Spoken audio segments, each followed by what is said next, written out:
Dalam seri yang ke-83 ini didukung oleh para pemain Ferry Fadli sebagai Arya Kamandanu, Eli Ermawati sebagai Mesin, Eli Panca sebagai Nyi Rongkot, Hari Aki sebagai Empu Hanggareksa, Ape Burhan sebagai Banyak Dekur, dan pembawa cerita Nusri.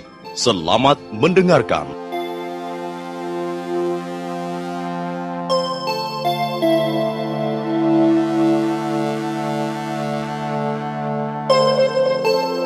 Arya Kamandanu kesal karena tahu bahwa Mesin masih terus mengenang almarhum suaminya. Karena kesal, dia sempat mengeluarkan kata-kata yang sedikit kasar di depan wanita itu. Iya, memberi nasihat memang mudah. Sama mudahnya dengan membalikkan telapak tangan kita sendiri.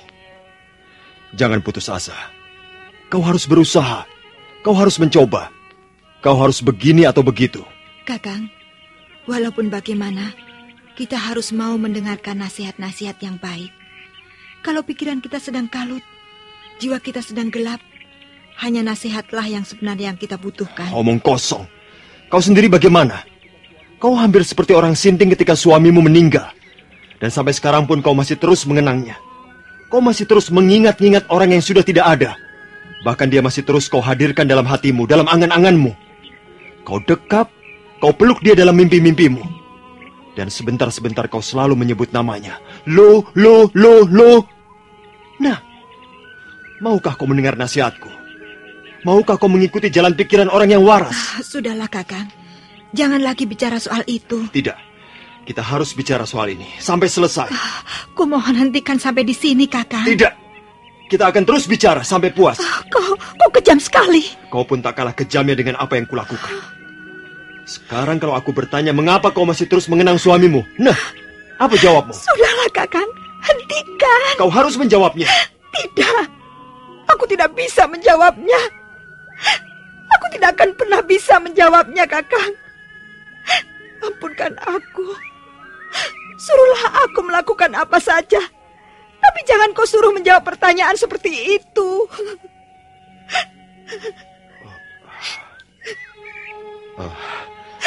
Maafkan aku, Mesin. Bukan maksudku membuatmu sedih. Aku yang salah, Kakang.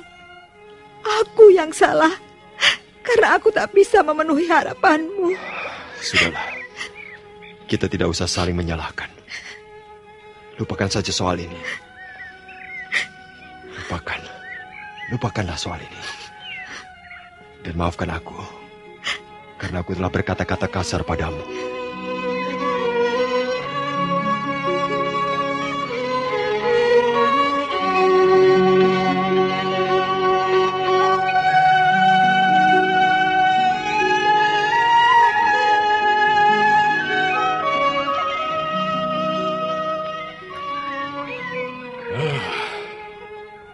Bagaimana perkembangan anak itu, Nyi? Ya, bagaimana lagi, Gusti? Nampaknya memang Angger Kamandanu menyukai Nona Mesin. Itu yang tidak kuinginkan, Nyi. Memang susah, Gusti. Kalau si anak mau mendengar dan menuruti kata-kata orang tua, sebenarnya tidak ada yang susah. Tapi kalau dia berkutul, maunya sendiri, jadinya ya susah. Semuanya susah. Coba saja pikir. Menyukai wanita asing yang tidak ketahuan orang tua maupun sanak keluarganya. Apa itu bagus? Itu kan sama saja dengan menyukai wanita jalanan. Apa tidak membuat malu kalau sampai anakku bergandengan tangan dengan wanita semacam itu? Apa kata orang nanti? Wah, itu putranya Empu Hanggareksa sudah tidak laku. Makanya main comot wanita jalanan. Bukankah hal ini bisa mencemarkan nama baikku, Nyi? Maaf, Gusti. Dalam hal ini, hamba kurang sependapat dengan Gusti. Sekali lagi, mohon maaf. Kurang sependapat bagaimana, Nyi? Menurut hamba, Nona Mesin tidak dapat disamakan dengan wanita seperti itu. Hamba tahu dia berwatak baik. Iya, tapi orang-orang akan menilai lain, Nyi. Bukan di situ masalahnya. Kalau seorang laki-laki mau kawin, maka dia itu harus memilih calon istrinya itu baik-baik. Tidak sembarangan saja. Di mana rumahnya? Siapa nama orang tuanya? Apa dia berasal dari keluarga baik-baik? Dan bagaimana kedudukannya dalam keluarga? Kita ini tinggal dalam suatu masyarakat yang beradab, Nyi. Jadi segala sesuatu harus ikut aturan mainnya. Sudahlah. Pokoknya aku tidak cocok kalau Kamandanu memilih wanita asing itu untuk pasangan hidupnya. Kecuali di Kurawan ini sudah tidak ada gadis cantik lagi. Itu terserah dia. Ya, persoalan Angger Kamandanu ini harus segera diselesaikan, Gusti. Jangan dibiarkan berlarut-larut. Nanti bisa semakin runyam. Ya. Benar, Nyi. Aku kira Kamandanu itu hanya kurang bisa menghargai dirinya sendiri. Kalau dia mau menengok kiri kanan sedikit saja, banyak gadis Kurawan ini yang bersedia menjadi pasangannya. Iya, benar, Gusti. Kemarin saja waktu hamba pergi membeli bumbu dapur, banyak gadis yang menanyakannya. Itulah. Malah ada yang menitipkan salam segala. Sungguh, Gusti. Tapi di antara gadis-gadis cantik di Kurawan ini, hanya ada satu saja yang kuanggap cocok sekali menjadi pasangannya. Kau kenal Ki Banyak Dekur, bukan? Oh iya, Ki Banyak Dekur yang halaman rumahnya dipagari pohon bambu wulung. Ya, betul, Nyi. Ki Banyak Dekur itu sahabatku sejak kecil. Bukankah dia mempunyai anak seorang gadis yang berangkat remaja? Iya, benar, Gusti. Kalau tidak salah, namanya Sariti. Ya, namanya memang Sariti. Bagaimana pendapatmu, Nyi? Apakah dia itu cocok menjadi pasangan Kamandanu? Cocok sekali, Gusti. Sariti anaknya manis dan hatinya baik. Tapi ya entahlah bagaimana dengan Angger Kamandanu. Kalau dia tidak menyukai Sariti, berarti dia itu orang goblok. Dan kalau dia masih memilih wanita asing itu, berarti dia itu sudah gendeng, sinting.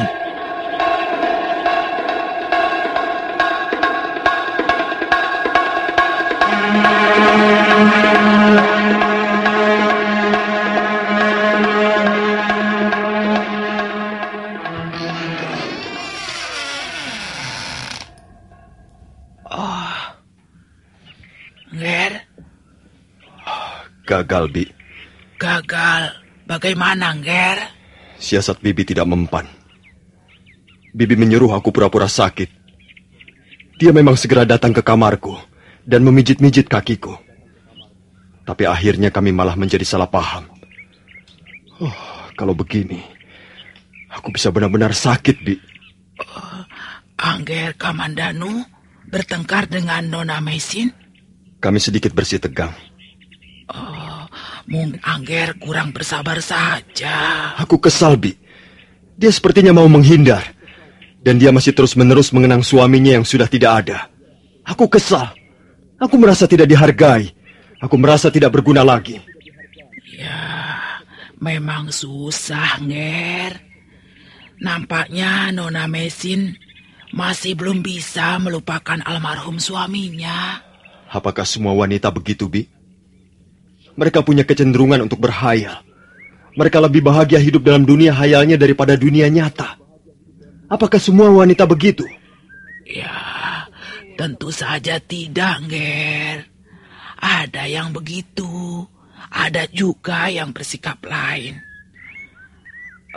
Akan halnya Nona Mesin, agaknya tergolong seorang wanita yang tidak mudah melupakan hal-hal yang berkesan di hatinya. Nona Mesin tidak bisa disalahkan, Ger. Bibi juga pernah mengalami hal yang serupa. Bibi pernah disakiti seorang laki-laki. Sakit sekali rasanya. Hingga Bibi menjadi jerah, kapok. Itulah sebabnya Bibi tidak ingin mempunyai suami lagi. Bibi memilih jadi janda sampai tua bangka begini. Sudah, Angger. Mengapa Angger tidak berusaha untuk melupakannya? Melupakan bagaimana, Bi? Menurut Bibi, sebaiknya Angger Kamandanu buru-buru mengambil sikap yang tegas. Masih banyak gadis lain yang tak kalah cantiknya. Mengapa Angger tidak belajar berpaling pada yang lain? Jangan hanya itu saja yang dipikirkan. Bibi ini lucu. Bibi sendiri mengalaminya. Bahkan Bibi mengorbankan seluruh hidup Bibi. Bibi rela menjadi janda seumur hidup karena Bibi merasa tidak mampu melupakan laki-laki yang telah membuat Bibi sakit hati. Dan sekarang, Bibi menasihati aku agar jangan lagi memikirkan Mesin. Mana mungkin, Bi? Mana bisa? Bibi menyarankan agar aku berpaling pada gadis lain. Mana bisa? Cinta bukan seperti pasar malam, Bi, di mana kita bisa berpaling ke kiri atau ke kanan untuk menikmati tontonan. Maafkan Bibi, Ger. Mungkin kata-kata Bibi kurang tepat. Ya, memang sukar untuk memecahkan persoalan cinta. Cinta ibarat tanaman. Kadangkala dia tidak mau tumbuh sekalipun disiram dan diberi pupuk kandang. Dibiarkannya tanah itu gersang. Dibiarkannya hujan berlalu sepanjang musim. Jika Batara Kamajaya belum membentangkan busur dan melepaskan panah api asmaranya, maka sang Batari Kamaratih akan tetap duduk termangu dan kesepian. Sebaliknya, jika panah asmara sudah dilepaskan dan menancap di tengah-tengah jantung, maka sukar untuk mencabutnya kembali. Perumpamaan Bibi indah sekali. Memang benar. Jika daun-daun sudah bersemi, maka hanya derita panjang yang tertinggal jika mereka dipangkas kembali. Tapi, Ger, jika daun-daun itu dimakan ulat, maka tidak akan tampak indah. Dan pohonnya pun tidak akan menghasilkan buah. Benar, Bi. Apa gunanya pohon yang tidak menghasilkan buah? Lebih baik dipangkas. Lebih baik dimatikan sampai ke akar-akarnya. Ger, apa maksud Angger Kamandanu? Aku harus menyelesaikan masalah pribadiku ini, Bi. Bibi tidak usah membantu aku lagi. Aku akan menyelesaikannya sendiri.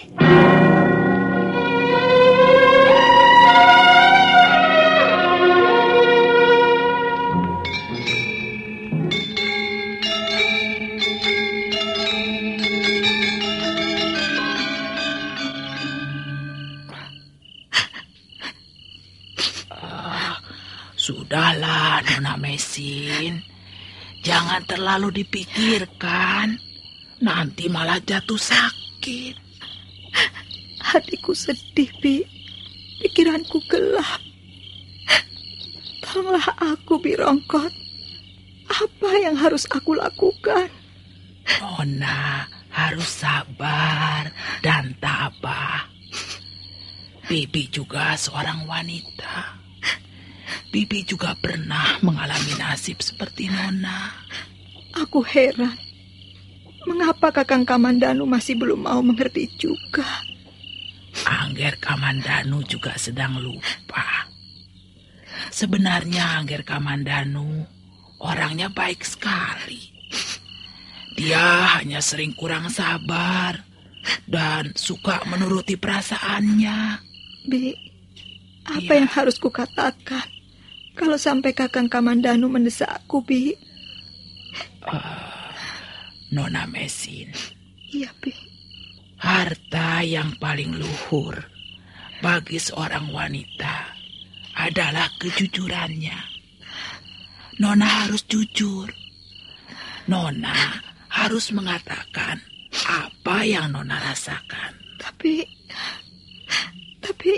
apakah aku berani, Bi? Apakah aku menganya? Apakah hal itu tidak akan membuat Kakang Kamandanu kecewa?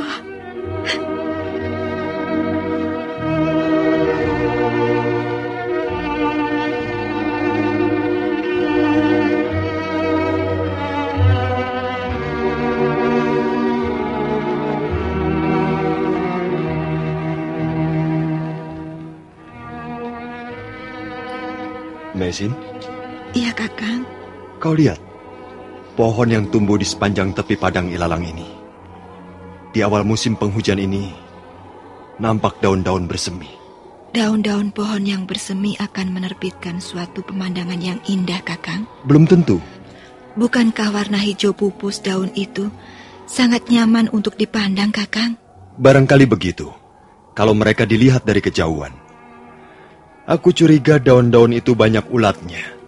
Dan daun yang banyak ulatnya tentu akan kering dan berwarna kuning.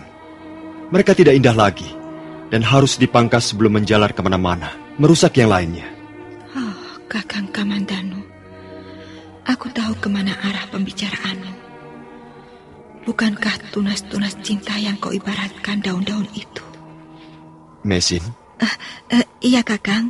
aku tahu bahwa harapan yang didambakan setiap orang belum tentu berhasil diraih. Walaupun sakit, tapi kegagalan itu biasa terjadi. Di sini, di tepi padang ilalang ini, aku pernah mengalami kegagalan. Dan sekarang aku sudah bersiap-siap untuk mengalami kegagalan yang kedua kalinya. Kita tidak ada perlunya merahasiakan hati kita masing-masing. Marilah kita membuka diri. Dan setelah itu persoalan akan kita tutup sampai di sini. Apa sebenarnya yang kau inginkan dariku, Kakang? Ketegasanmu. Kesungguhan hatimu. Ketegasan yang bagaimana? Katakanlah. Katakanlah bahwa kau tidak mencintai aku. Dan selesailah sudah persoalan kita. Tidak akan ada lagi ganjalan dalam hati. Tak akan ada lagi unek-unek. Tak ada lagi buih-buih harapan yang indah. Tak ada lagi angan-angan yang tinggi. Pada akhirnya aku toh harus terbangun. Dan buyarlah mimpi-mimpiku tentang kecantikanmu, tentang kesetiaanmu, dan kelembutan hatimu. Mengapa kau diam? Aku tidak bisa mengatakannya, Kakang. Tak perlu kau takut akan mengecewakan aku, Mesin. Katakanlah saja. Tidak perlu dengan kalimat panjang. Cukup satu baris. Aku tak bisa menerima cintamu. Aku tak bisa mengatakannya. Aku tak bisa. Kau harus bisa. Oh, jangan memaksa aku, Kakang. Kumohon jangan memaksa aku. Baik.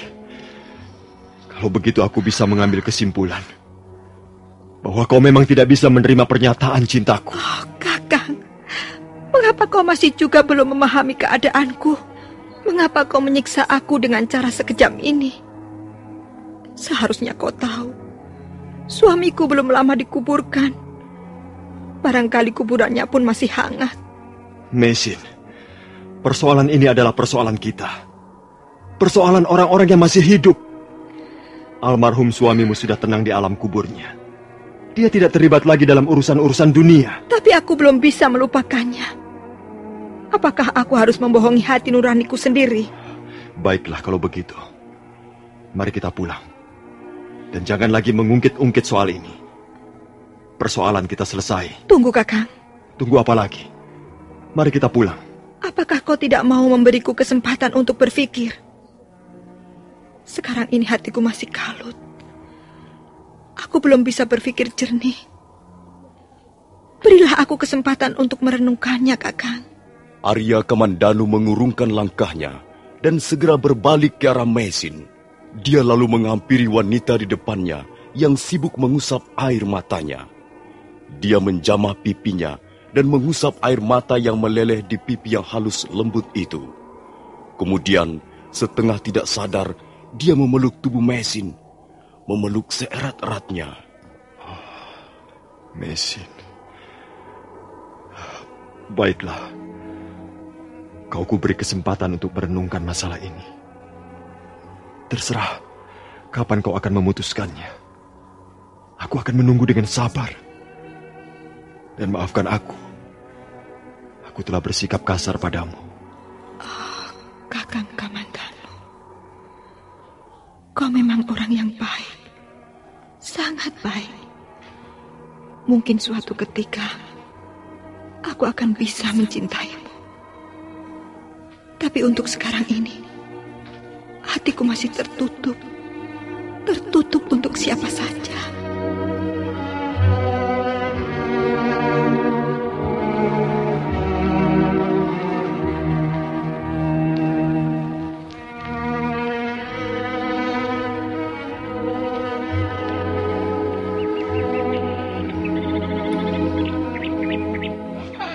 Kakang Hanggareksa. Mari Kakang, silahkan duduk. Saya kira siapa? Rupanya ada sahabat lama.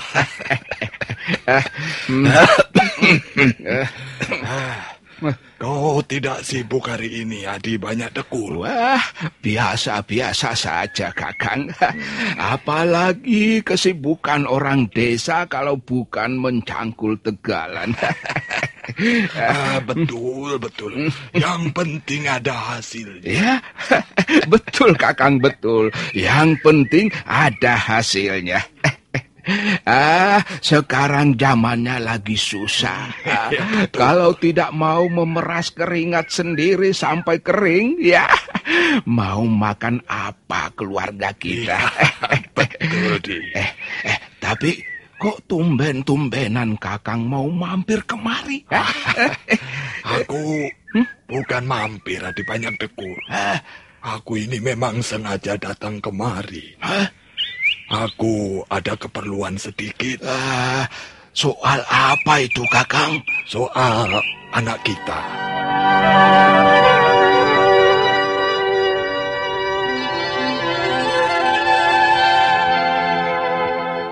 Banyak Dekur adalah seorang warga desa Kurawan juga. Dulu, pada waktu masih kecil, dia pernah menjadi sahabat sepermainan dengan Empu Hanggareksa. Nah, para pendengar sekalian, bagaimana kisah selanjutnya? Apa yang akan dibicarakan oleh Banyak Dekur dan Empu Hanggareksa tentang anak mereka? Dan bagaimana dengan Arya Kamandanu dan Maisin? Apakah cinta Arya Kamandanu akhirnya harus bertepuk sebelah tangan? Silahkan mengikuti seri berikutnya. Sampai jumpa.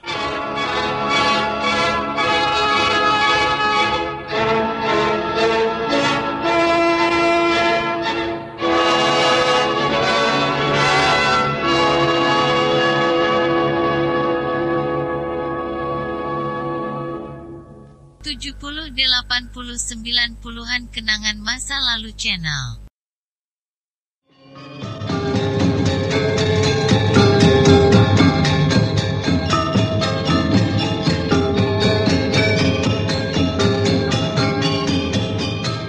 Dalam seri yang ke-84 ini didukung oleh para pemain Ferry Fadli sebagai Arya Kamandanu, Hari Aki sebagai Empu Hanggareksa, Ape Burhan sebagai Banyak Dekur, Rini Marjan sebagai Sariti, Eli Panca sebagai Nyi Rongkot, Benny sebagai Sanding, dan pembawa cerita Nusri.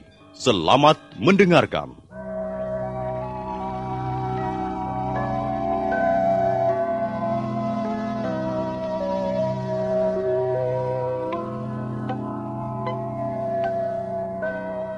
Empu Hanggareksa menemui Banyak Dekur di rumahnya. Dua orang laki-laki tua itu kemudian berbicara di serambi depan sambil minum teh. Ayo, Kakang Hanggareksa, kita bicara sambil minum.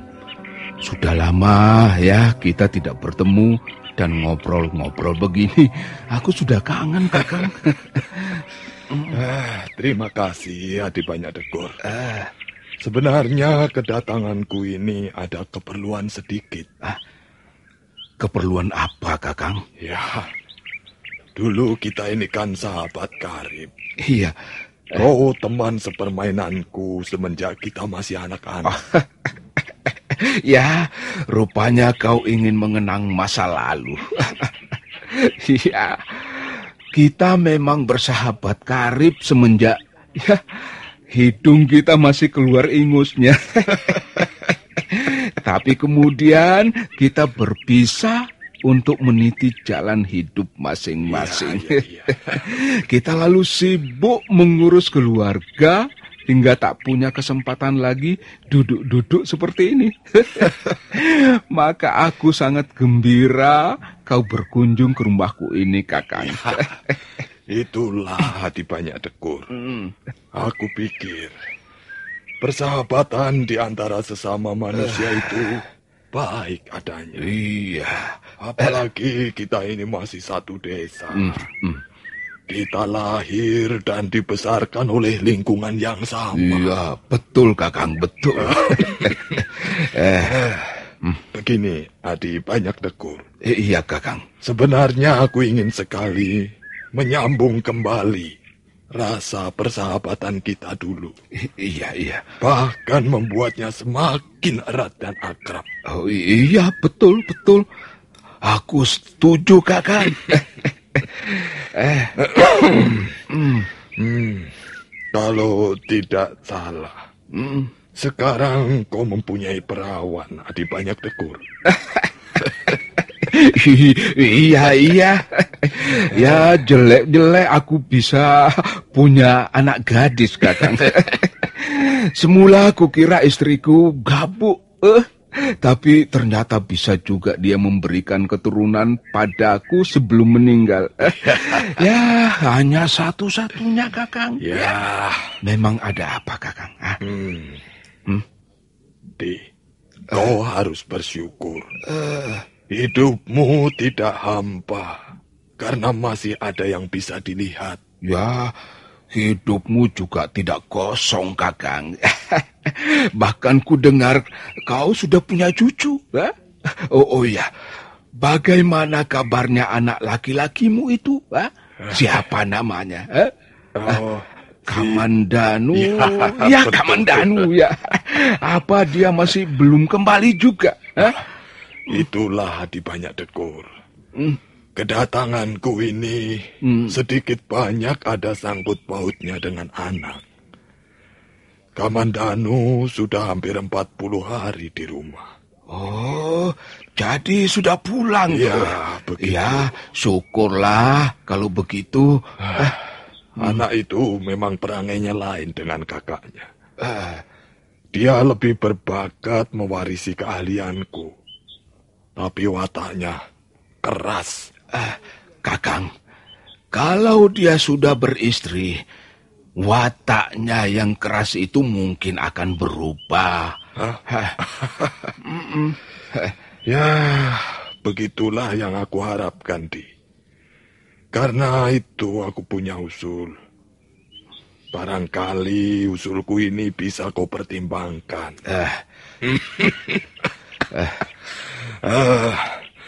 Bagaimana kalau kita ini besanan saja? Jadi ceritanya kau datang ini untuk melamar ya? Kita ini kan sudah semakin tua kan. Iya. Kan bagus kalau kita punya rencana demi masa depan anak-anak kita. Iya. Betul, Kakang. Tapi begini. Bagaimana? Kalau aku setuju saja, Kakang. Tapi Sariti, anakku itu sudah pernah ditanyakan orang. Siapa orangnya? Ki Panggala.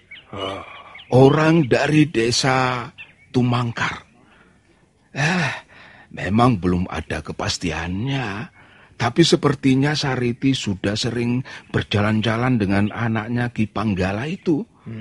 Ya entahlah, apa mereka suka sama suka atau hanya sekedar berkawan? Ya aku tidak tahu. Kalau aku sebenarnya ya lebih cocok dengan anakmu, Kakang. Iya. Apakah persoalan ini tidak bisa kita atasi? Di? Maksudku tentang Ki Panggala itu. Ya baiklah. Begini saja, Kakang. Kau tunggu kabarnya barang beberapa hari. Aku akan berusaha mengatasi masalah ini.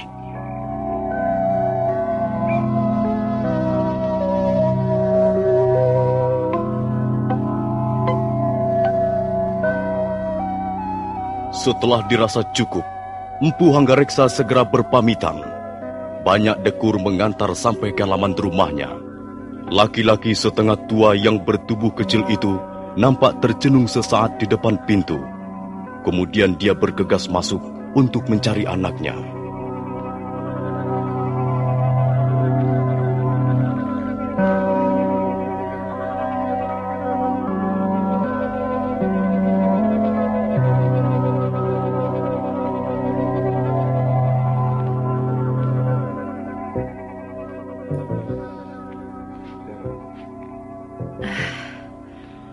Kalau sampai ayah menerima lamaran orang ini, berarti aku harus berpisah dengan Kakang Sanding.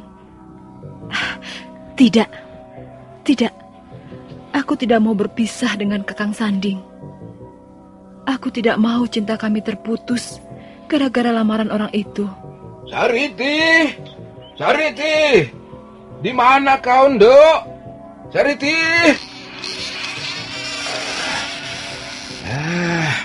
Rupanya kau di sini.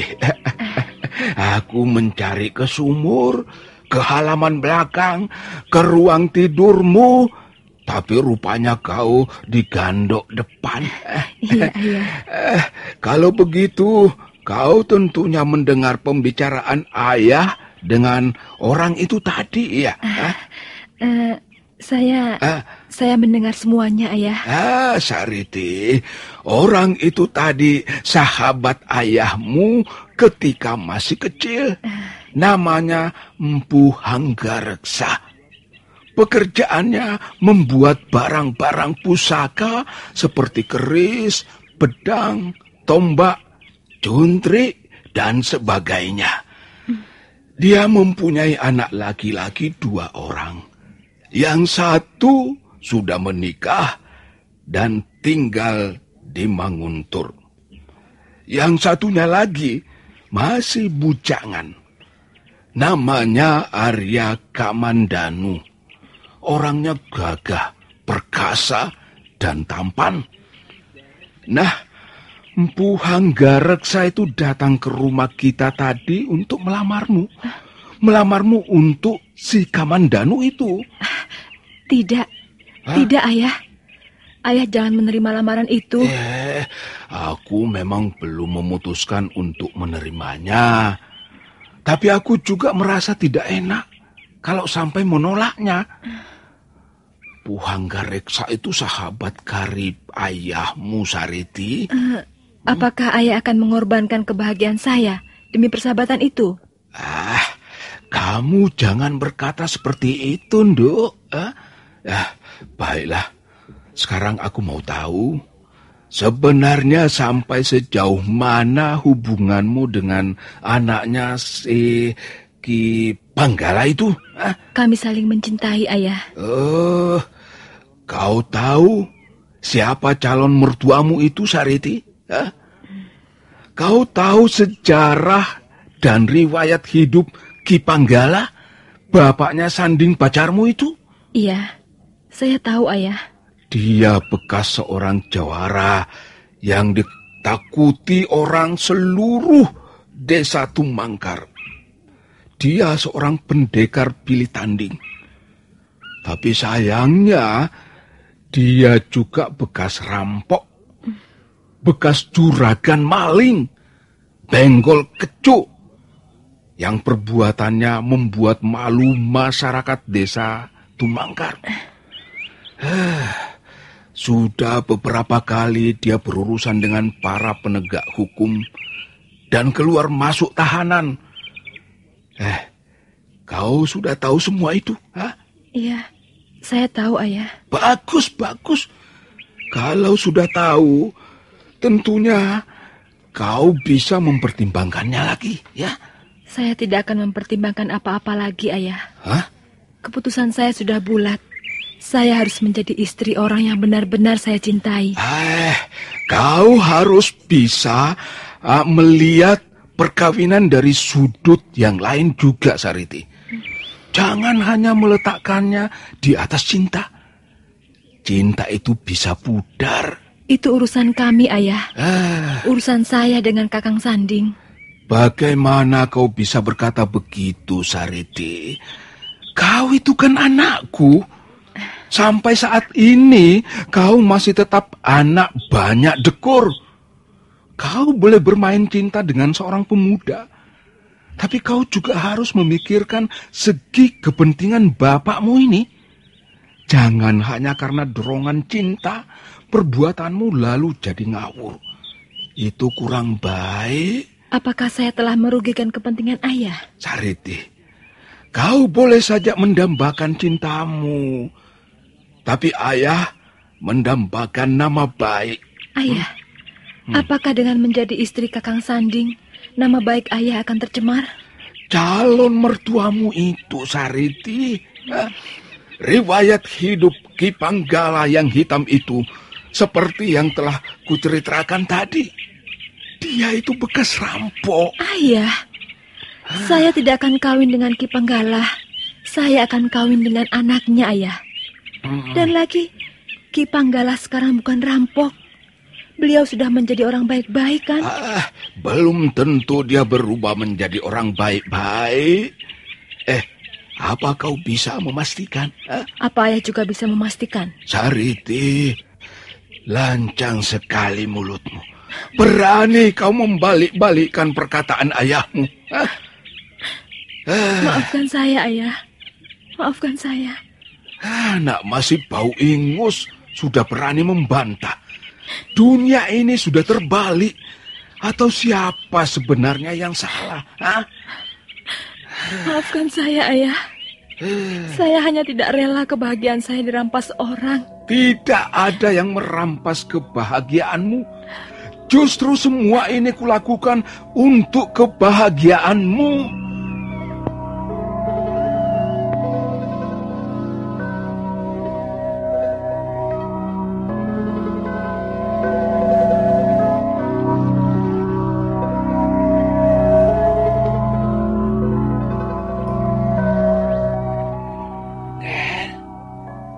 Kamandanu, aduh, melamun melulu. Kau Birongkot. Ada apa, Bi? Ada yang mencari Angger. Siapa? Coba tebak, siapa Angger? Pasti Angger tidak bisa menebaknya. Orangnya berkulit hitam manis, tubuhnya semampai, dan matanya hitam berkilat-kilat. Rambutnya ngandan-andan, hidungnya bangir, dan bibirnya tipis. Kau ini bicara apa, Bi? Tentu saja Bibi bicara tentang seorang gadis. Ayo, Nger, cepat temui dia. Siapa yang harus aku temui? Dan mengapa? Nanti Angger akan tahu sendiri. Sekarang dia sedang menunggu Angger di Padas Kurawan. Tidak, Bi. Jangan-jangan hantu yang akan kutemui nanti. Bukan hantu, Nger. Tapi peri. Peri cantik yang namanya Sariti. Sariti? Iya. Masa Angger lupa? Dulu waktu masih kecil, anak itu sering dolan kemari. Malah Angger sering membentak-bentak kalau dia memetik bunga-bunga bakung di halaman samping. Wah, sekarang dia sudah gadis, Nger. sudah gadis remaja. Oh, anaknya Paman Banyak Dekur? Ya, anaknya Banyak Dekur. Ayo, Nger, cepat temui dia. Kasihan, dia menunggu sejak tadi. Ada perlu apa dia denganku?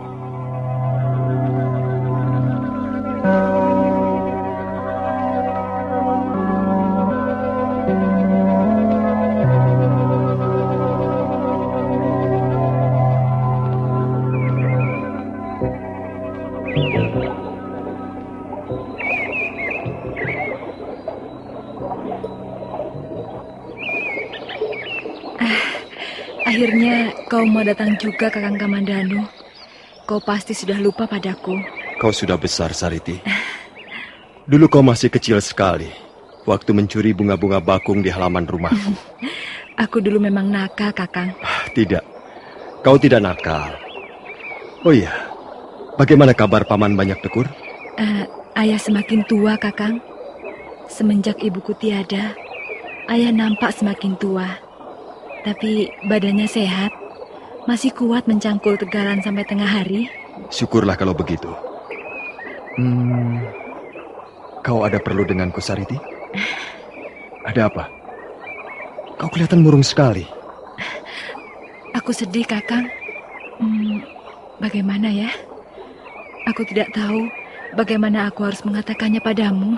Katakan saja terus terang. Aku mempunyai kesulitan, Kakang. Dan hanya Kakang Kamandanu yang bisa menolongku mengatasi kesulitan ini. Katakanlah.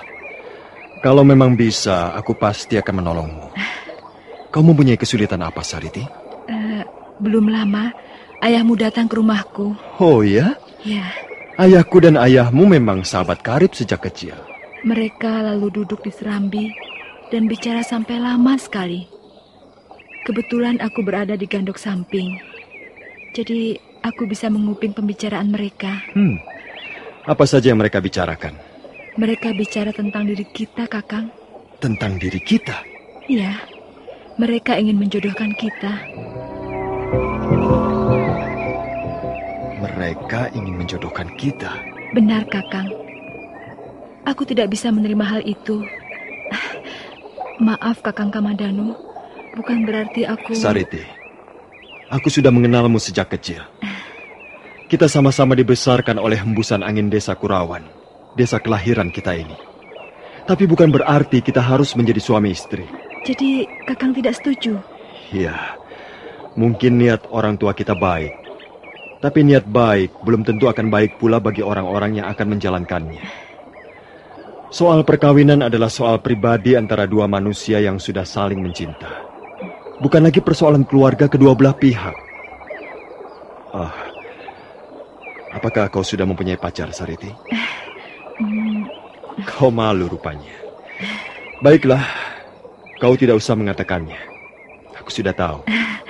Terima kasih atas pengertianmu, Kakang. Lupakan saja soal itu. Kita tidak mempunyai masalah apa-apa. Aku tahu apa yang kau gelisahkan. Tapi kau tidak usah cemas.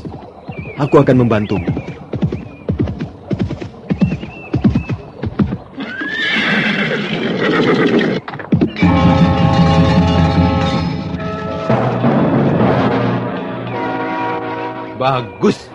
Bagus sekali kelakuanmu, Sariti. Kakang Sanding? Siapa laki-laki itu, Sariti?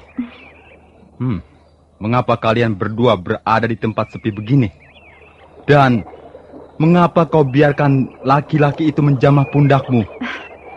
Apakah dia pacar gelapmu?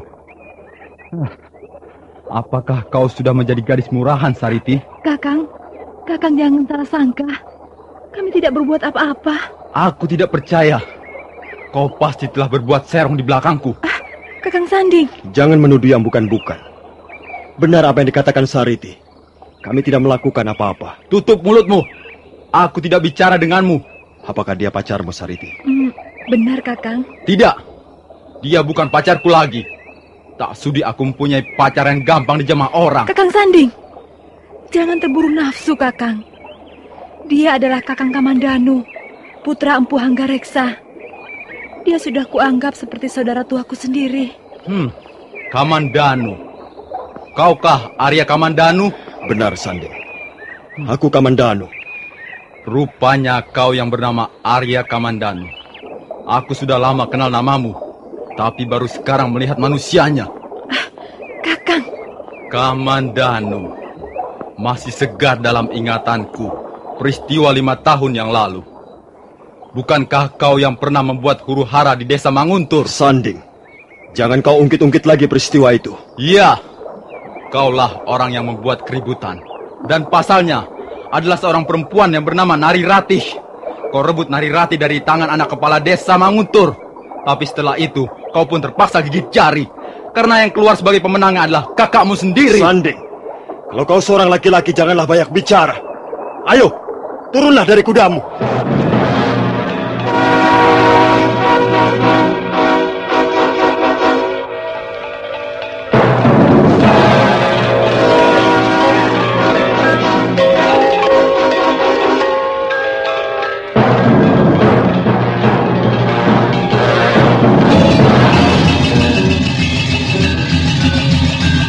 Merah padam wajah Arya Kamandanu mendengar kata-kata yang dilontarkan Sanding. Tapi agaknya Sanding sudah terbakar nafsu amarah akibat cemburu buta. Karena itu, dia pun segera melompat dari punggung kudanya.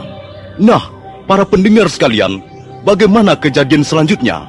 Silakan menunggu seri berikutnya. Sampai jumpa.